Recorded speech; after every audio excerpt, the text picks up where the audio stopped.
এই মুহূর্তে হসপিটাল সেক্টরে প্রচুর ওপেনিং আছে। তোমরা গত সপ্তাহে যারা সময়ের অভাবে আমার সঙ্গে দেখা করতে পারোনি তারা অবশ্যই আগামীকাল একটা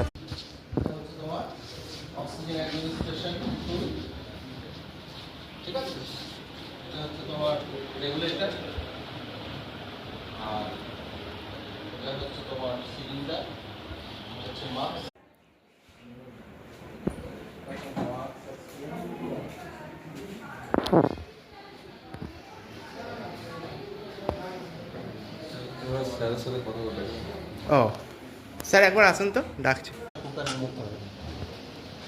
এটা তখন এ হয়ে স্টেরিলাইজেশন না, এটাই হচ্ছে অটো। স্যার আরেকবার দেখান। বড় বড় আবার হয়। এই তো এটা তো প্রেসার গেজ।